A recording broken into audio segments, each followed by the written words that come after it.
The shiver beneath the ice. In the endless white of Antarctica, where the wind howled like a chorus of restless spirits, Dr. Lena Voss stood at the edge of Vostok Station, her breath crystallizing in the frigid air. It was February 2025, and the polar summer cast a pale, unrelenting light across the ice. Lena, a glaciologist with a penchant for the unexplained, had come to this desolate outpost chasing whispers, rumors of something ancient and monstrous stirring beneath the continent's frozen crust. The locals at McMurdo Station, hundreds of miles away, spoke of it in hushed tones. Strange tremors, eerie sounds in the night, and sightings of shapes moving under the ice. Most dismissed it as cabin fever, but Lena's curiosity burned brighter than the Antarctic sun. Her team was small, 5 researchers, including herself, stationed at Vostok to study the subglacial Lake Vostok, a liquid world buried 2 miles beneath the ice. The lake was a scientific marvel, untouched for millions of years, but Lena's interest lay in the stories. Old expedition logs from the 1960s mentioned anomalies during early drilling attempts, tools vanishing, equipment malfunctioning, and once, a scream echoing from the borehole that no one could explain. The logs were buried in archives, but Lena had found them, and they fueled her obsession.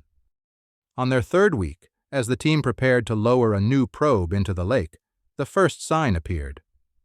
The seismograph, usually silent, began to stutter, tracing jagged lines like a heartbeat. "That's not tectonic," muttered Piotr, the team's geophysicist, his eyes narrowing at the screen. The tremors were rhythmic, almost deliberate, emanating from deep below the lake. Lena's pulse quickened. She proposed a night vigil to monitor the readings, and though the others grumbled about the cold, they agreed.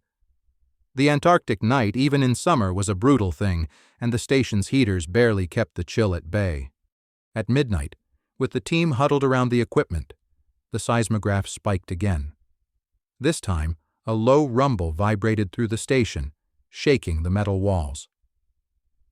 "It's like something's moving down there," said Maria, the biologist, her voice trembling. Lena didn't respond. She was staring out the window where the ice field stretched into the horizon. For a moment, she thought she saw a shadow, long, sinuous, and impossibly large, gliding beneath the surface. It vanished as quickly as it appeared, but her heart pounded. "We need to see what's down there," she said, her voice steady despite the fear creeping up her spine. The next day, they deployed the probe, a sleek cylinder packed with cameras and sensors, into the borehole. The descent was slow, the cable unspooling for hours as it pierced the ice.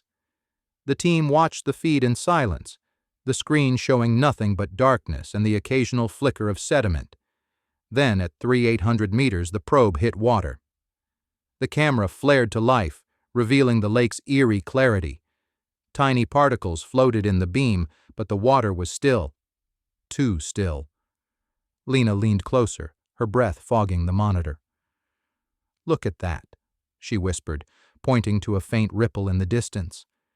The team froze as the ripple grew, becoming a wave, then a shape. It was massive, its edges indistinct, but it moved with purpose, circling the probe. Before anyone could speak, the feed cut out. The cable went slack, and the winch spun uselessly. "It's gone," Piotr said, his voice hollow.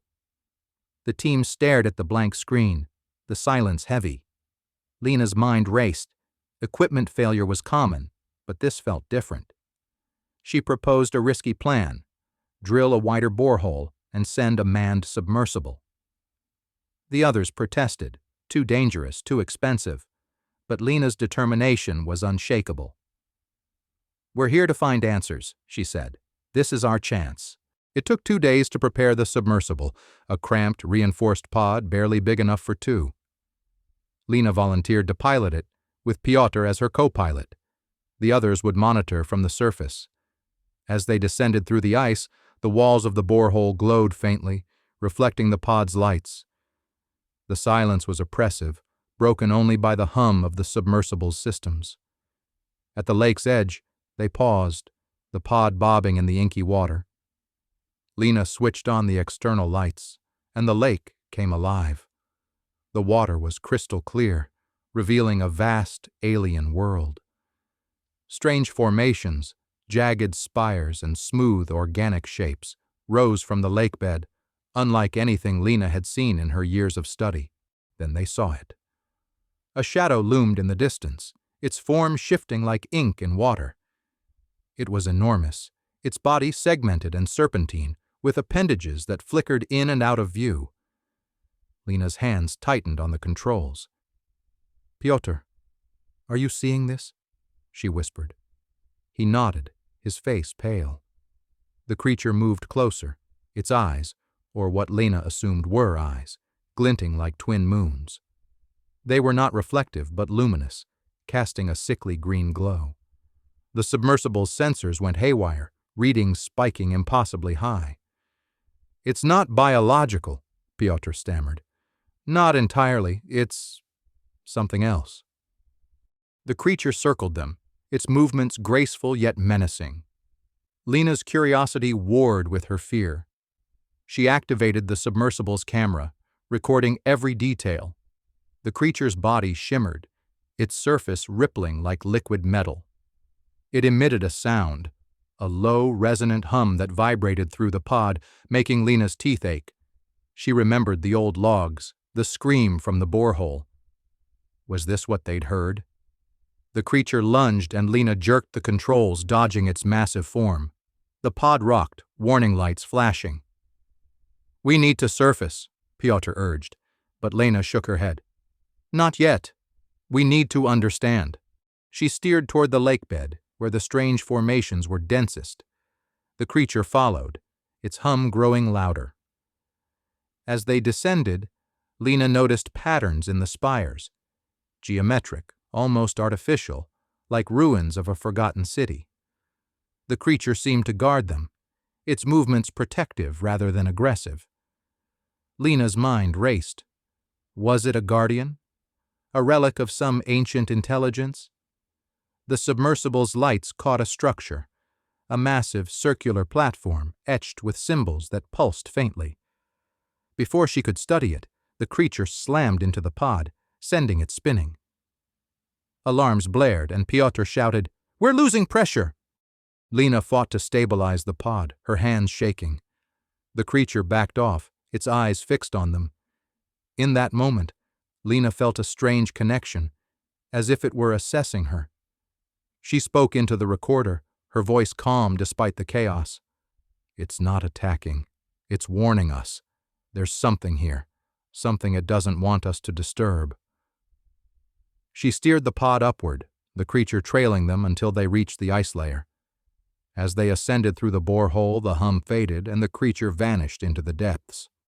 Back at the station, the team was silent as Lena and Pyotr emerged, shaken but unharmed.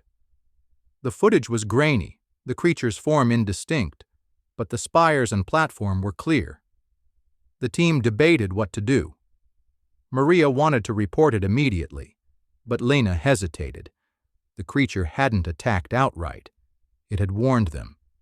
What if it was protecting something humanity wasn't ready to understand?